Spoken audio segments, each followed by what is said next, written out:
It wasn't the time machine that felt reachable, it was the truck. While the DeLorean bent space and rewrote history, Marty McFly's black Toyota SR5 whispered a quieter promise, freedom you could actually touch. Picture the driveway at golden hour, suburban stucco, glowing sprinklers ticking a teenager's heartbeat somewhere off screen. The truck sits there like a postcard from tomorrow, lifted just enough roll bar, gleaming fog lights lined up like 4 small suns waiting to rise.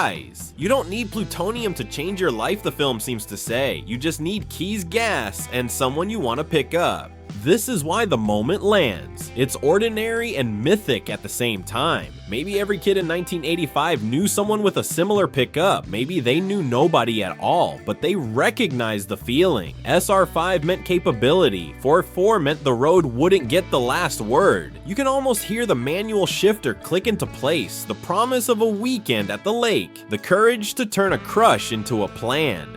In a movie about fate and timelines, the truck is the thing that doesn't need lightning. It lives in the world we actually have.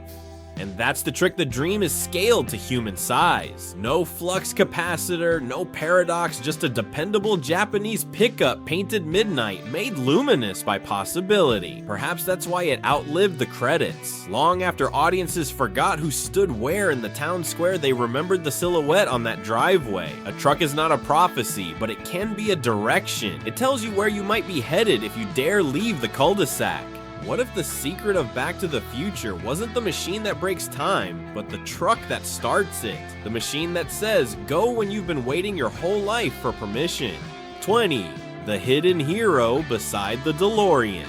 Most movie fans remember one car from Back to the Future, the DeLorean DMC-12 stainless steel and time bending. But quietly, the 1985 Toyota SR5 extra cab 4x4 pickup earned its own cult following. Universal Pictures didn't need to feature it much, just a few minutes on screen, yet audiences locked onto it. The SR5 wasn't futuristic, it was familiar. Director Robert Zemeckis reportedly wanted something real, a truck the average teenager could dream of owning. When Marty's eyes widen at the sight of it, that's the film's purest moment of aspiration. It wasn't a Hollywood supercar, it was attainable perfection. 19. Why a Toyota? In 1984, Japanese automakers were redefining American reliability. Toyota's pickup line, known globally as the Hilux, had become a symbol of endurance from jungles to deserts. The SR5 variant stood for Sport Rally, 5-speed, marketed as tough, agile, and aspirational. Universal's car coordinator Kevin Pike said Toyota trucks looked like they could handle anything. It fit Marty's personality, dependable, humble, and quietly daring. The film's decision to feature a Japanese pickup also mirrored the 1980s cultural shift, Japan's rise in engineering dominance. So while the DeLorean was all about impossible science, the Toyota grounded the story in everyday technology that actually worked. 18. A black paint job and a California dream. The production team special ordered the truck in a glossy black metallic finish, a color not common for factory-issued SR5s at the time. They added the now iconic roll bar with KC daylighter lamps, chrome mirrors, and off-road tires to give it a rugged yet polished look. The result, a California fantasy half-surf culture, half-mountain escape. It wasn't over-designed like Bond's Aston Martin, it was clean, attainable, and personal. In many ways, it symbolized the 1980s suburban version of freedom, not rebellion, but reward. It's the kind of vehicle you park in front of your parents' house just to look at it. 17. Toyota's quiet product placement. When a few realized Toyota didn't pay for major product placement. The truck's inclusion was a creative choice, not a corporate one. But after the film's release, dealerships across America reported increased interest in the SR5 line. Sales of black 4x4 pickups surged. Some showrooms even dubbed it the Marty truck. Toyota capitalized gently, never overstating it, letting the cultural wave do the work. It became a subtle triumph in brand storytelling, proof that authenticity sells better than marketing. One vehicle shown for minutes created decades of emotional loyalty. 16. The pickup that disappeared. After filming, after the first movie wrapped, the hero truck was stored at Universal Studios.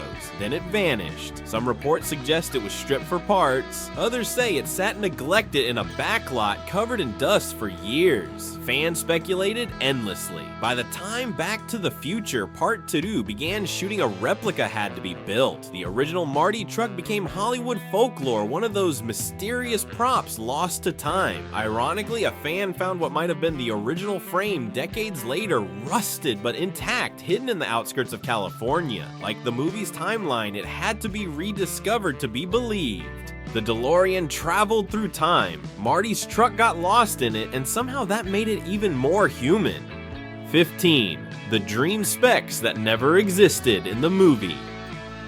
Marty's truck looks like an off-road beast, but many of its details were pure illusion.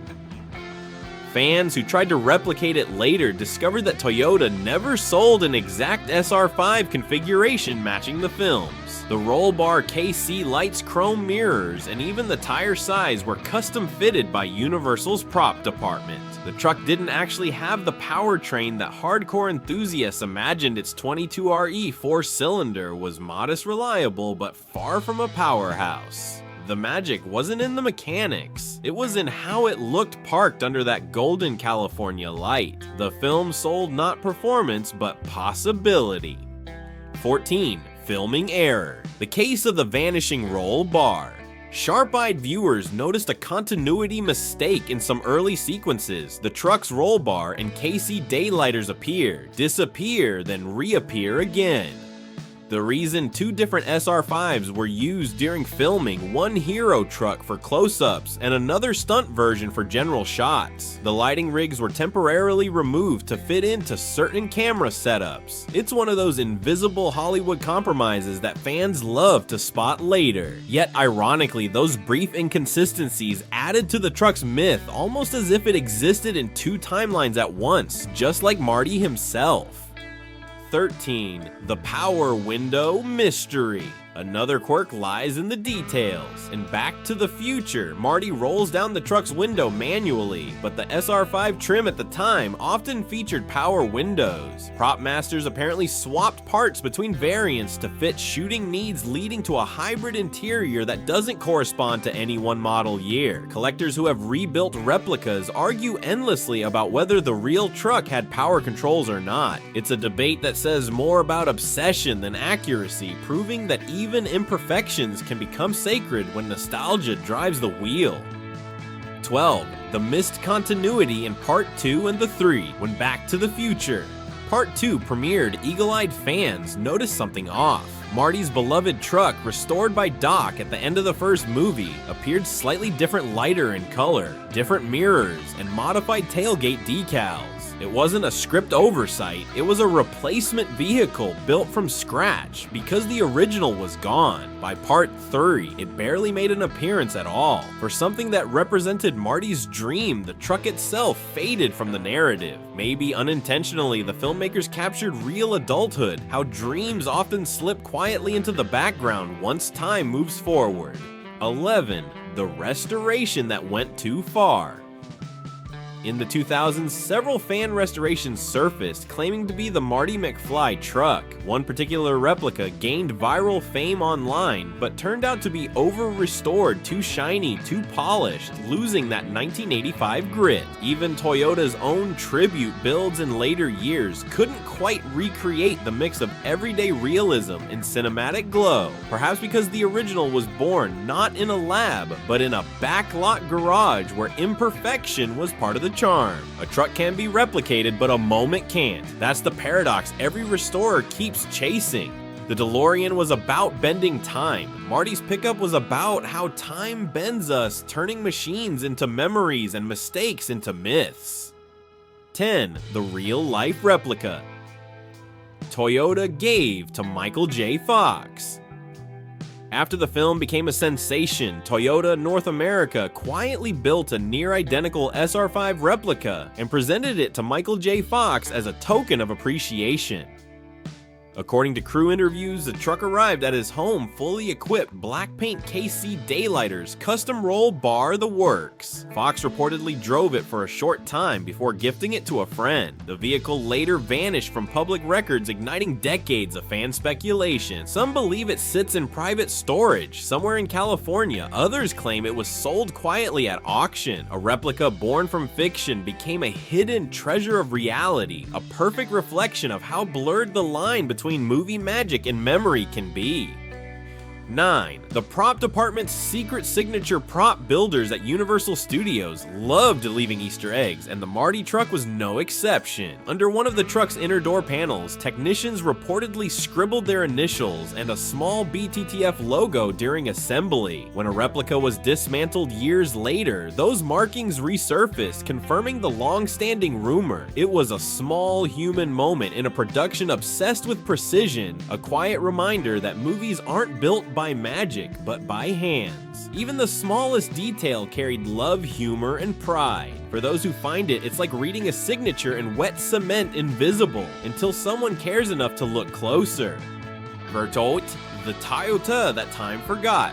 Literally, in 2016, a collector named Bob Mosley found an abandoned black Toyota SR5 rusting behind a barn in Southern California. After verifying its VIN number and minor custom marks, he believed it might be one of the screen-used trucks from Back to the Future. The discovery made headlines among fan communities, sparking debates about authenticity. Whether it was the real one or not, Mosley's restoration became a pilgrimage for enthusiasts. When the rebuilt truck rolled out at a Comic-Con event, it drew emotional applause, not because it was perfect, but because it carried the patina of time. It had traveled 30 years through dust just to come home again.